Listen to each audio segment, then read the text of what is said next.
Hello everyone, welcome back to my channel. వినాయకుడిని పెట్టేసి అప్పుడే 4 డేస్ కంప్లీట్ అయిపోయిందంటే ఎవరైనా నమ్ముతారా?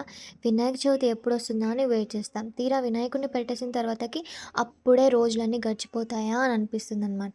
సో, మా ఇంట్లో మేము వినాయకుడిని పెట్టుకున్నాం కాబట్టి 1 డే కంప్లీట్ అయిపోయింది. ఒక్కరోజు నిద్ర చేసిన తర్వాతకి మళ్ళీ వినాయకుడిని నిమజ్జనం అయితే చేయాలి కదా! కానీ మేము నిమజ్జనం చేయకుండా పెద్ద వినాయకుడి దగ్గర పెట్టడానికి తీసుకెళ్తున్నాము.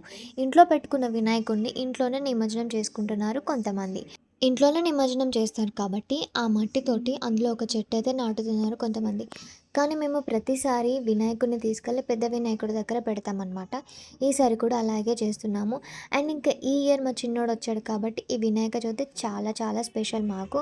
ఇంకా మేమైతే వినాయకుడిని తీసుకెళ్ళడానికి మొత్తం రెడీ చేస్తున్నామనమాట. పెద్ద వినాయకుడి దగ్గర పెట్టడానికి. అండ్ మా ఇంట్లో జరిగిన పూజ అది కూడా నేను మన యూట్యూబ్ ఛానల్‌లో అప్‌లోడ్ చేసి అయితే పెట్టేశాను. మీరు కూడా చూడని వాళ్ళు ఎవరైనా ఉంటే వెళ్ళి చూడండి. అండ్ మన ఛానల్‌ని సబ్స్క్రైబ్ చేసుకోలేకపోతే సబ్స్క్రైబ్ చేసుకోండి. సబ్స్క్రైబ్ చేసుకున్న వాళ్ళైతే లైక్ చేయండి, షేర్ చేయండి. అండ్ ఈ ఇయర్ వినాయక చవితికి అప్పుడే 4 డేస్ అయితే కంప్లీట్ అయిపోయాయన్నమాట.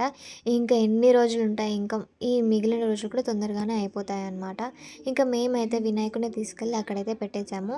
మాదే ఫస్ట్ వినాయకుడు అనుకున్నాము, చిన్న వినాయకుడు అక్కడ పెట్టేది. కానీ మేము అక్కడికి వెళ్ళేసరికి ఆల్రెడీ వినాయకుళ్ళు అయితే చిన్న వినాయకులు అక్కడే ఉన్నాయి. అండ్ ఇంకొకటి మట్టితోటి తయారు చేసిన ఎర్రమట్టితో తయారు చేసిన వినాయకుడు కూడా ఉన్నాడనమాట. అది చాలా క్యూట్‌గా ఉంది. ఇంకా మా వినాయకుడిని కూడా అక్కడే పెట్టేసామనమాట. ఇంకా ఆ చిన్న వినాయకుల మధ్యలో పెద్ద వినాయకుడైతే చాలా బాగా కనిపించాడనమాట. అండ్ ఈ ఇయర్ వినాయక చవితి కూడా తొందరగానే అయిపోయింది. ఇలాగ మేమైతే కొన్ని ఫోటోస్ అయితే దిగామనమాట. అక్కడున్న మా పెద్ద వినాయకుడు, ఆ పెద్ద వినాయకుడి దగ్గర ఇక్కడ చిన్న చిన్న బుజ్జి బుజ్జి వినాయకులైతే ఉన్నాయన్నమాట. మీకైతే ఈ వ్లాగ్ నచ్చిందని అనుకుంటున్నాను. నచ్చితే గనుక లైక్ చేయండి, షేర్ చేయండి, మన ఛానల్‌ని సబ్స్క్రైబ్ చేసుకోండి.